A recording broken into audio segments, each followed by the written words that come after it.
I want to welcome you to the Engineer Your Success podcast. I'm your host, Dr. James Bryant, and I'm so glad that you've decided to join me for today's show.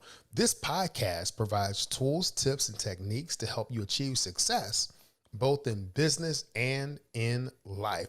It is my pleasure to help you win at work and at home. So today, what I want to talk about is, how do we navigate this flexible hybrid work environment? So how do you navigate that as a leader? And how are you helping your team navigate through this? But before we get into the meat of today's show, I do have a few announcements. Number one, again, July the 19th will mark our 1 year podversary. So that's going to mark the 52nd episode. I've been getting great suggestions on some things that we can do to actually celebrate the episode, ideals of doing some live meetings in advance of that episode, and even having someone come and interview me, since the majority of these later episodes have been interview-based episodes. But, I like to sprinkle in the solo episodes like this one is going to be today. The next announcement has to revolve around this question. So here's the question for you. What sets high achievers apart from the rest of the crowd? Is it their ability to develop plans? No, I don't think that's it. Is it their ability to just have what it takes? I would say no, that's not it either. So what really is the differentiator between high achievers and non-high achievers? And I would say that it is their ability to consistently execute, to develop plans, have those plans, but then diligently, consistently execute. I close each podcast with many people know what to do and fewer people know how to do it, but there's a select group of people that actually follow through, do it, and achieve the life of their dreams. Those people that are following through and doing it are the people that are executing and taking action on what it is that they want. So on June the 21st, I'm hosting the next session of the Success On-Ramp. This has previously been called the Unwebinar, but it's really to help you close the execution gap and to help you move closer to achieving your goals. So join me for this small group session. Remember, space is limited to 12 participants to get actionable steps that you can take to help you consistently execute your plans. You can use the link in the show notes to register for this value-packed session. All right, let's get to today's topic. We're talking really about navigating through this flexible hybrid work environment. How do you engineer your success in that environment? If you think about it, prior to the pandemic, most people worked in an office environment. We were in person. But we spent the past few years working remotely. So let's be clear that there were some segments of the workforce that had to absolutely report to office. And I'm grateful for all of those frontline workers, the people that were in healthcare, emergency services, grocery stores, a lot of the transportation agencies and transportation professionals had to be there on site. I know a lot of the highway maintenance workers had to be there on site because the roadway still needed to be maintained. Things needed to get done. But the reality is that, for all of us, regardless of whether we were working on site or off site, we've all been changed through the pandemic. You are not the same person that you were pre-pandemic. Guarantee it. You're not the same leader that you were. You're just different. And that's not good or bad. It's just a fact. The people that you lead are not going to be the same because we've all changed. So why is this important? So you may not be able to use the same leadership playbook or the management playbook that you did before the pandemic. And I suspect that you changed up the things that you were doing and how you were managing and leading your team as you were working remotely. I mean, the same is true now that we're leading through the pandemic You can't use what you did pre-pandemic. You can't necessarily use what you did during the pandemic. Now we are in a new normal. So I was talking to a key principal in a civil engineering design firm the other day, and we were talking about that initial response to the pandemic. And he said that initially, when everyone had to go home, they thought that they were actually going to go out of business because they didn't know how they were going to continue to do their engineering design work remotely, right? They were used to doing things in person, collaborating in person. They had a certain workflow, all based on being there in the office in person. But they were forced to improvise, right? Necessity is the mother of invention. They were forced to improvise and figure out a way to get it done while working remotely.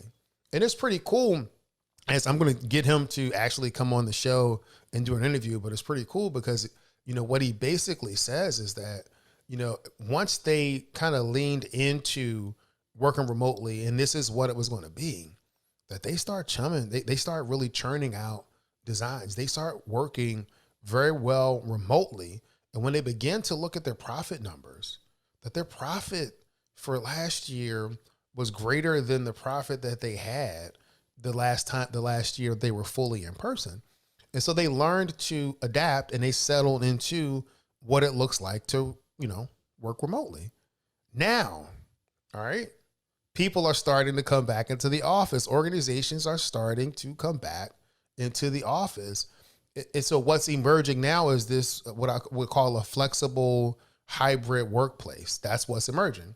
There are a lot of people who are still prefer to work from home. They want to work remotely. There are other people that want to actually be in the office. They miss the in-office component.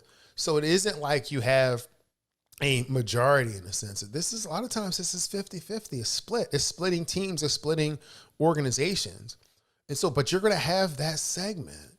And so as we're leading out of the end or through the end of the pandemic, we are looking at this new normal of a flexible hybrid workplace. And again, the people that you were leading are not the same.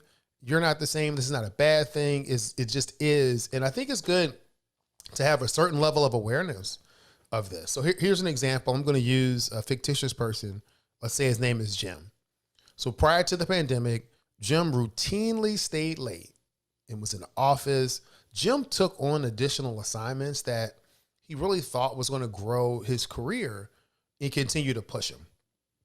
So the working environment during the pandemic, though, gave Jim the opportunity to be more active and engaged at home, right? Jim, in some ways, was forced to invest into what he wasn't able to invest into, or what he chose not to invest into prior to the pandemic. And so now he's able to go do things with the kids. He and his wife are able to spend time together. And so he really loves his balanced life, right? So that's what he's been doing for the past 2 years. It took some getting used to. Finally, it's there. Now we're like, Jim, it's time to, get back to work. Time to come back to the office. And Jim has a dilemma because in his mind, he's winning at work and he's winning at home, and he has a really fulfilled life. And some of the questions that Jim is asking himself is, do I revert back to pre-pandemic Jim? Do I push to, work 100% remotely and continue life as it has been the past 2 years? Do I request some other type of accommodation where I'm working off-site and, working here in the office? What do I do? This is a real conversation that's going on across our country. It's a real conversation that's going on in our industry as people are continuing to evaluate, what does this work-life balance look like? What does it look like? What do I want now that we're coming back to the office? I mean, things are not going to be 100% the way that they were before the pandemic. They're not going to be 100% that they were in the past 2 years. And so now we're in this new normal of a flexible work environment. And it's going to require you as a leader and you as a worker to develop a new playbook as to how you are going to navigate through this situation. It's different. And so here are some tips that, I have in terms of how you handle and navigate through this situation. One is be flexible and willing to adapt. We've all experienced things changing very rapidly through the course of the pandemic, right? Through the course of the past 2 years, things were happening. We had to be able to shift and make changes. If COVID counts start going, infection rates start going up, states and municipalities may be making different choices. And so things may be closed, things are going to change. So be flexible and willing to adapt with your team, with yourself on that. Number two is appreciate and hold space. So what do I mean there? You really want to appreciate and hold space for people exactly where they are, right? You want to appreciate where they are. If they are in the camp of, I don't want to be in the office, I can do everything that I need to do remotely, hold space for them. That doesn't mean that they're going to get to do exactly what they want to do. But when you're holding space, you're not judging. You're saying, okay, I appreciate who you are. I appreciate where you are, and I'm going to hold space for that because you are valued by me as the leader. You are valued by the organization. So you're really trying to communicate that when you're holding space.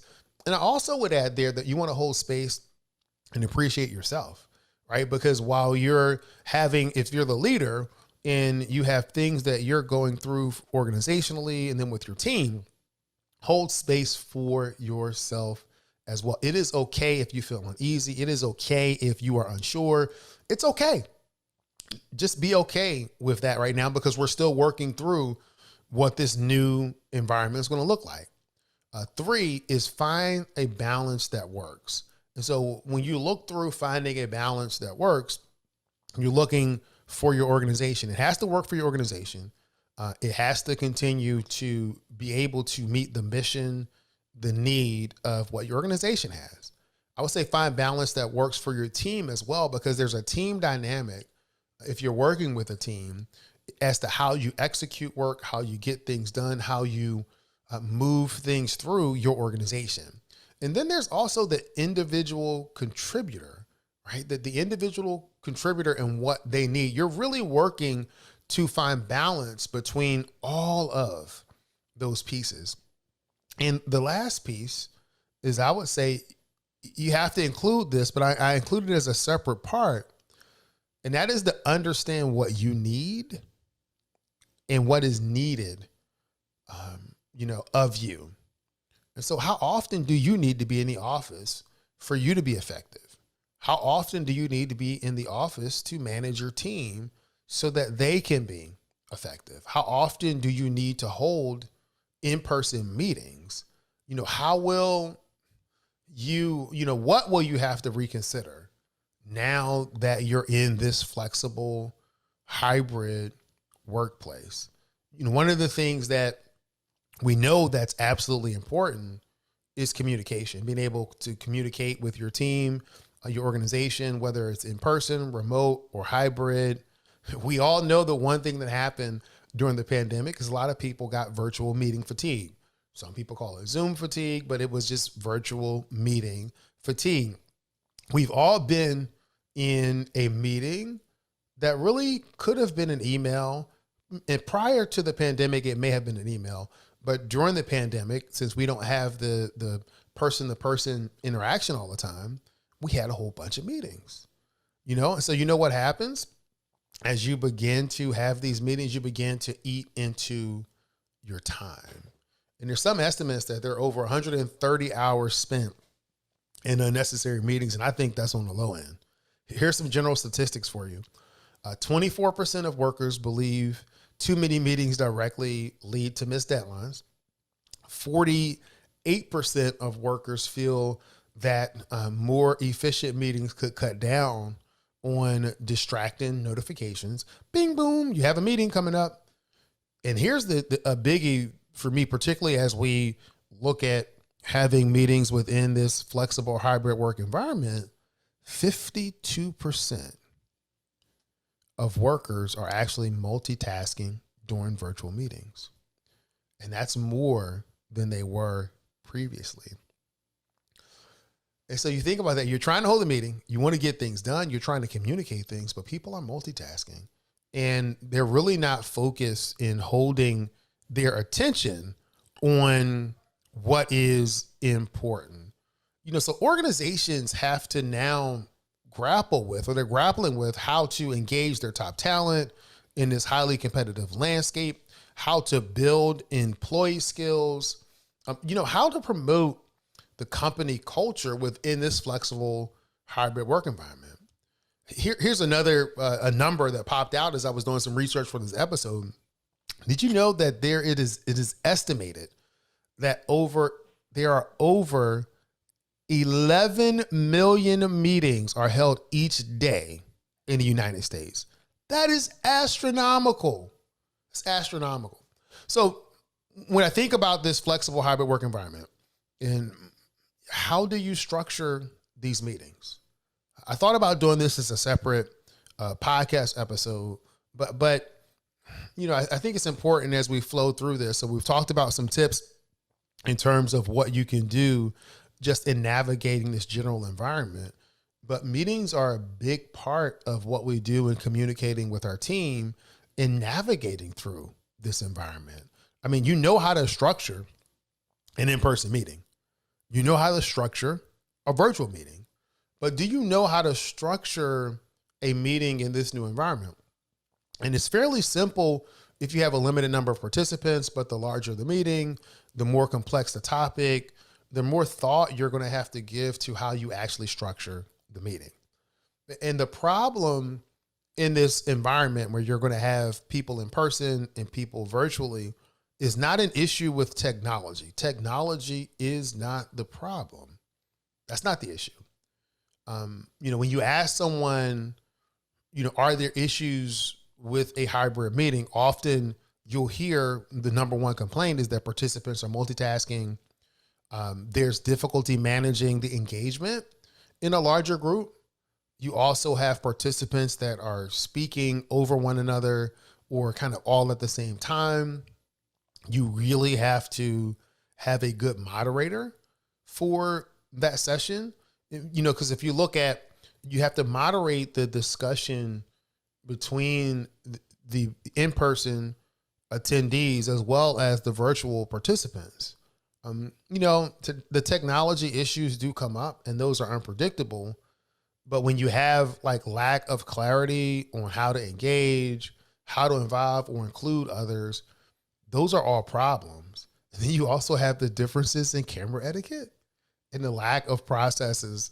How are you going to deal with the audio issues? When the other people, many people will have the mic and the phone on, then you have the echo, and all kinds of things that will detract from that meeting experience. And then you have this whole thing of the unequal representation between the in-person participants and the online participants. And, you wanting to make sure that both feel as if they're getting what they need out of that meeting. So the majority of the problems that, you come up with, they're all mostly kind of process problems, not necessarily content. And so as we look to kind of close out this episode, I'm going to give you just a few tips of some things that you can consider when you're managing a meeting in this flexible hybrid work environment. And this is one that almost seems counterintuitive. Yes, you are having an in-person meeting. Yes, there are people that are participating virtually. But when you start the planning process and when you're actually putting together your agenda and looking at your technology, where the microphones are going to be, all of that stuff, you start that planning process with the virtual component in mind. This does not mean that the people that are participating virtually are going to get preferential treatment. This is just a recognition that if you do not address or account for some of the possible issues that you may face with that online component, then you're going to be dealing with issues during the meeting that is going to take away not only from the virtual component, but from that in-person experience. And one of the useful things, particularly if you have a larger meeting, is designating someone that is going to monitor the online chat, that's going to help facilitate the interaction. You want to be able to include some time for people to actually respond. One of the things that I've noticed is it takes people longer to respond in that hybrid environment. People are looking at the camera. They're saying, is anybody else in the room talking? Should I raise my hand? Am I supposed to click this button? What am I going to do? And then you start moving on to the next topic. And then you'll get something in the chat and they'll be like, oh, wait a minute. I wanted to kind of cover that. But it's really key to have someone that you're going to designate to help facilitate those online participants, and then the interaction between the two. The third thing you want to do is build processes and technology agreements with the group. That's on webcams, audio, how information is going to be displayed and captured, and ultimately how you're really looking to facilitate that discussion. And you'll notice most of these points have to do with ways that you can facilitate the discussion. And the last part, 4, and this really goes for all meetings, but I think this is especially important for your virtual meetings, is you want to be able to communicate the purpose of the meeting. You want to outline key meeting roles, kind of who's going to be doing what, who's going to be facilitating which part, who's responsible for what. You also could outline the desired outcomes. You want to consider those key stakeholders, make sure you develop an agenda, provide clarity on how the participants should engage, and then again, facilitate conversations and have a way of capturing and making decisions. And here's a bonus tip that I've learned. If you're doing a hybrid meeting and you have your presentation, stay away from bulleted lists because it's difficult for people both in person and virtually to kind of keep track of where you are. So I would suggest you either use numbered lists or lettered lists. And you can say, now we're talking about item number 2 or item number 3. It just makes it a lot clearer for your participants. Listen, as we continue to move through this hybrid environment and this new normal, I'm going to sprinkle in a few of these solo episodes that are dealing with this. I really want you to win at work. I want you to win at work and at home. And I want you to really be able to continue to thrive in this environment. Many people know what to do. Fewer people know how to do it, and a select group of people actually do it. They follow through and achieve the life of their dreams. I want you to be part of that select few. Continue to engineer your success today.